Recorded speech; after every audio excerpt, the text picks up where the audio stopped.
जब योगी आदित्यनाथ सरकार का 2017 में गठन हुआ तो उसके बाद तमाम वनटांगियों ग्रामों को राजस्व ग्राम घोषित कर वहां मूलभूत सुविधाएं देने की कवायद शुरू की गई।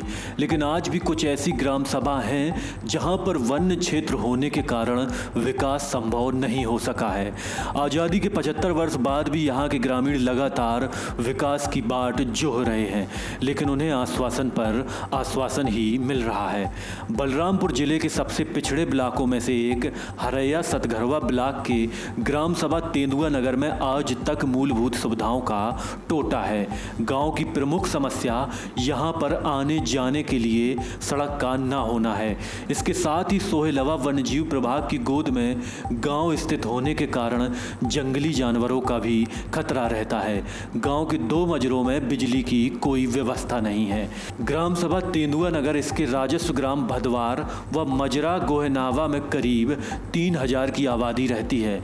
करीब 1500 वोटरों वाले इस गांव में पिछले विधानसभा व पंचायत के चुनाव में मतदान का बहिष्कार किया गया था, लेकिन अधिकारियों व नेताओं के आश्वासन के बाद गांव के लोगों ने मतदान किया।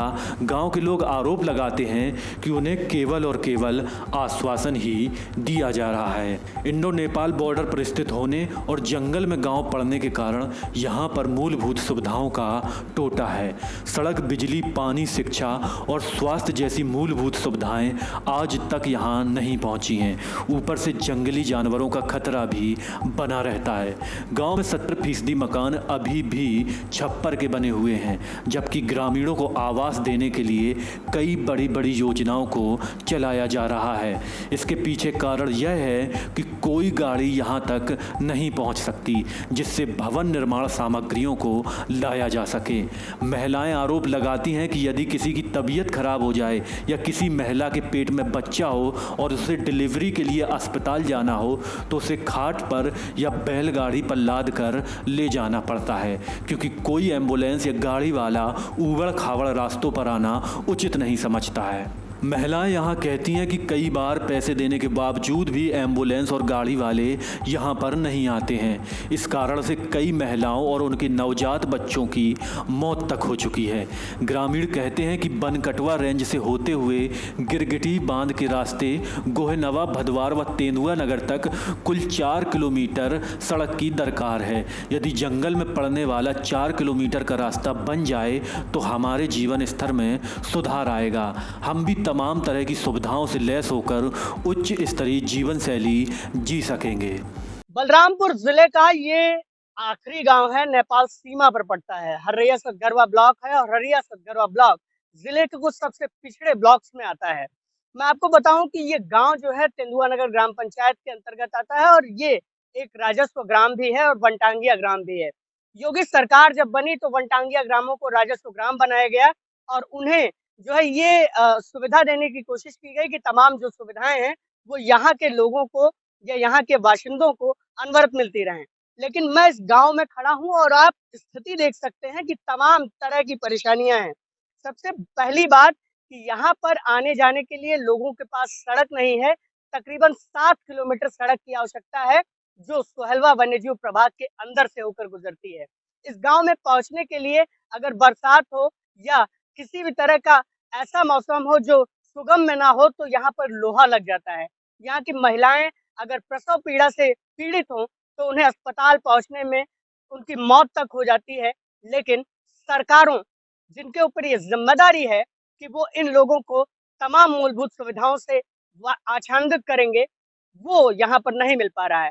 मैं आपको गांव का नजारा दिखाऊं तो आप यहाँ पर देख सकते हैं कि जो अ, तमाम घर हैं वो अभी भी फूस के बने हुए हैं, जबकि मुख्यमंत्री आवास योजना और प्रधानमंत्री आवास योजना ग्रामीण के तहत तकरीबन 25-30 लाख घरों को देने का दावा किया जाता है कागजों में। अब बलरामपुर जिले का ये गांव है। बलरामपुर जिला चूंकि एक्सप्रेशनल डिस्ट्रिक्ट है तो यहाँ पर जो नेपाल सीमा से सटे गांव हैं, बॉर्डर एरिया डेवलपमेंट प्रोग्राम चलाए जाते हैं, जिसके जरिए जो इस बात की तस्दीक की जाती है कि इन गांवों में सुविधाओं का टोटा नहीं होगा। लेकिन ग्रामीण बताएंगे आपको कि किस कदर यहाँ पर सुविधाओं का टोटा है। यहाँ पर कुछ महिलाएं हैं, देखिए ये बताएंगे आपको कि किस तरह से इन्हें समस्याएं होती हैं। क्या नाम है अम्मा? बेटर है। क्या समस्या है आप लोगों के गाँव में? समस्या रोड रोड है ये नहीं तो का कहा जाए। तो जैसे आप लोग को प्रसव पीड़ा होती है, बच्चे हाँ। की दिक्कत होती है, तो कैसे पैदा होते हैं बच्चे? अस्पताल जा अब पाती हैं? तब अस्पताल जाए पड़त कैसे जाती हैं? तो पैदल जा, साइकिल जा, मोटरसाइकिल जा, अपन अपन सुविधा एम्बुलेंस हेयर वगैरह के आ पाती है कभी? नहीं आवत है, अवते नहीं है। जब रोडवे नहीं पास है तो कहाँ से आई।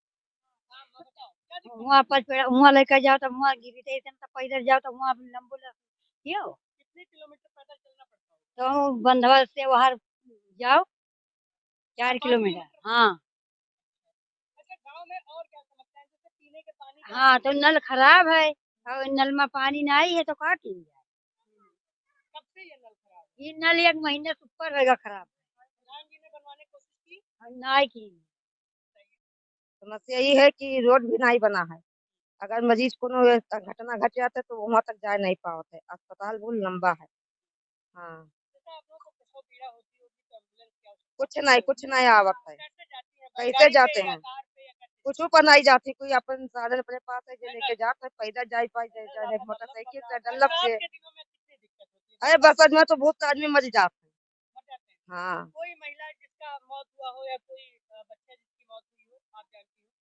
हाँ, तो बहुत से लोग मर गए मगर हमें उनका नाम नहीं पता है लेकिन मर तो गए हैं बहुत से लोग और 2.5-3 महीना होता है पानी की इतना दिक्कत है जाए पड़ता है आधा घंटा का रास्ता पानी भरे प्रधान लोग सुनते ना है 3-4 चक्कर गाँव कहाँ गा तो वो कोई मतलब ही नहीं करा था क्या कर रहे अधिकारी थे कोई आया आज तक यहाँ?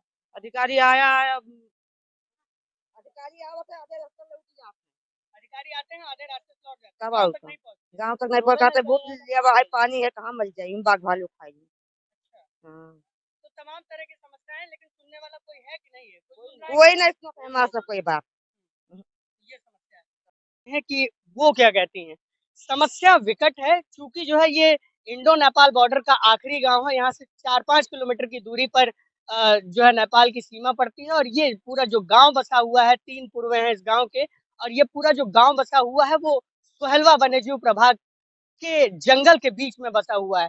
यहाँ के लोगों का मुख्य संसाधन जो है या तो बाहर जाना है आय के लिए और या फिर यहाँ पर खेती किसानी करके किसी तरह से ये गांव के सीधे साधे लोग कमाई करते हैं। अब देखने वाली बात होगी कि सरकारें अगर ध्यान देती तो यहाँ पर बदलाव आता या नहीं आता। हम कुछ और लोगों से बात करेंगे और जानने की कोशिश करेंगे कि किस तरह की समस्याएं होती हैं। क्या नाम है दादा? प्रसाद क्या समस्या है? अरे यहाँ तो बहुत परेशानी है। देखो तो रोड यहाँ तो बरसात में तो बच्चे बहुत से लोग यहाँ से कोई आदमी कोई हो जाए कोई मतलब महिला को बच्चों वाले तो उनको कोई टाइम नहीं मिलता कि वहाँ कैसे लेकर जाए कोई यहाँ डोली बना के लेकर लोग जाते हैं अस्पताल में और बाकी देखो नल ये 4-5 महीने से खराब पड़ा है बरसात में मौसम में बरस गया पानी तो कैसे हम बिजला से तो आदमी वैसे गिर पड़ेगा कोई गोड़ टूट गया कोई कुछ टूट गया सड़क तो बहुत बड़ी परेशानी है बरसात में तो बहुत लोग भूखे मर जाते हैं हमको हरदिया मार्केट में बाजार जो है वहीं से मार्केट सौदा लाना पड़ता है अब यहाँ से कम से कम तो हो या 8 किलोमीटर हाँ हाँ सड़क तो जमली सड़क कोई पटाई नहीं है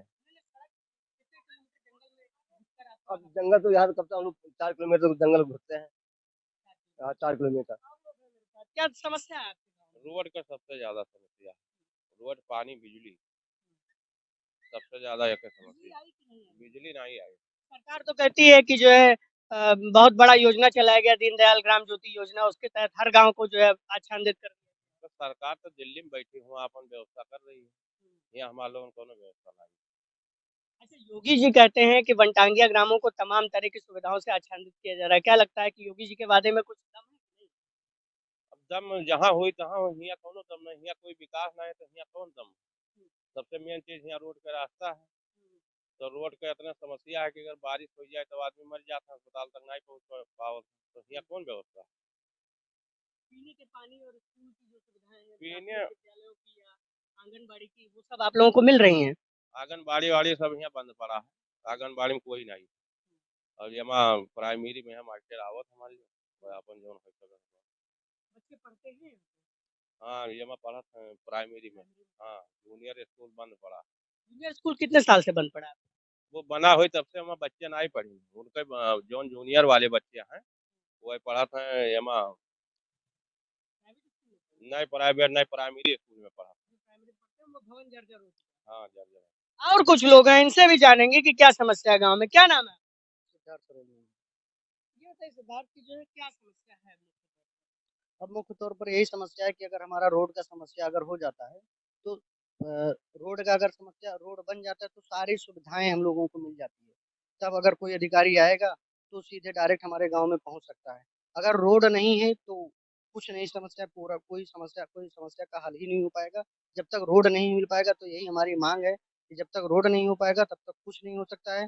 रोड आ जाएगा तो लाइट भी आ जाएगा, चिकित्सा की भी व्यवस्था हो जाएगी और जो है अन्य कारण यहाँ जैसे हाँ, पानी टंकी की व्यवस्था भी नहीं है, सिंचाई की व्यवस्था नहीं। हम लोग तब भगवान भरोसे रहते हैं कि पानी जब बारिश होगा तभी जो है यहाँ पे हम लोगों को जो है कुछ मिलेगा। यहाँ नहीं तो फिर अगर बारिश नहीं होती है तो हम लोग वैसे सूखा पड़ जाता है। और क्या समस्या होती है आप बताइए दादा, क्या समस्या होती है? यहाँ पर समस्या भैया बहुत है, इतनी समस्या है, इस समस्या से हम झेल नहीं पाते। अब बरसात हुआ और तबीयत गड़बड़ हो गया तो यहाँ से 9 किलोमीटर जंगल और कुछ वैसे ही रास्ता ऊबड़ खाबड़ रास्ता है। जाते जाते आधे रास्ता में दम टूट जाता है, वहाँ पर कोई व्यवस्था नहीं होता है, वैसे वापस चले आते हैं। तो ये मुख्य तौर पर समस्याएं हैं। ये तेंदुआ नगर है, इसका गांव, ये तमाम तरह की जो समस्याएं हैं वो देखने को मिलती हैं। तेंदुआ नगर ग्राम सभा के लोगों को ये सरकारों से आशा है कि वो यहाँ की समस्याओं को सुनेंगे और इसका जल्द से जल्द निदान करेंगे। बलरामपुर से मैं योगेंद्र त्रिपाठी। हमने इस बारे में तुलसीपुर विधानसभा क्षेत्र से विधायक कैलाश नाथ शुक्ला से बात की तो उन्होंने कहा कि पिछली सरकारों में जंगलों में स्थित गांवों के विकास के लिए कोई कार्रवाई नहीं की गई। इसी का खामियाजा यह लोग भुगत रहे हैं। लेकिन जब से योगी आदित्यनाथ के नेतृत्व में भारतीय जनता पार्टी की सरकार बनी है तब से न केवल वनटांगियों ग्रामों को राजस्व ग्राम घोषित कर उन्हें मूलभूत सुविधाओं से लैस किया जा रहा है बल्कि आगे की कार्यवाही भी बढ़ाई जा रही है। उन्होंने ग्रामीणों को आश्वासन देते हुए कहा कि तेंदुआ नगर ग्राम सभा के लोगों का ज्ञापन हमें मिला है, इस विषय पर हमने वन मंत्री से भी बात की है। उन्होंने आश्वासन दिया है कि मुख्यमंत्री योगी आदित्यनाथ से मिलकर वनटांगियों ग्रामीणों के विकास के लिए वन एवं जीव संरक्षण नियमों में शिथिलता लाई जाएगी जिससे इन ग्राम सभाओं का विकास संभव हो सके। लेकिन हालांकि बहुत सारे गांव ऐसे उस क्षेत्र में स्थित हैं जहां इन्हीं तकनीकी नियमों के कारण उनका विकास नहीं हो पाया है। पिछली सरकारों ने इस दिशा में कोई कभी सोचा ही नहीं कि इन सब की समस्याओं का समाधान कैसे किया जाए। मेरी सरकार जब से 2017 में आई है तब से मैं लगातार प्रयत्नशील भी हूँ और अभी पिछले दिनों में गया भी है।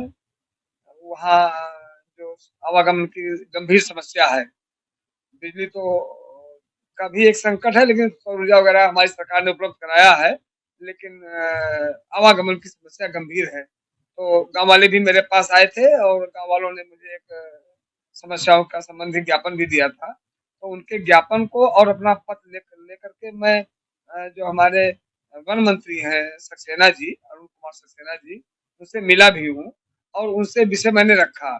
तो उन्होंने भी इस ये जो वन विभाग के नियम है उसको विकास करने में व्यवधान या रुकावट बताया।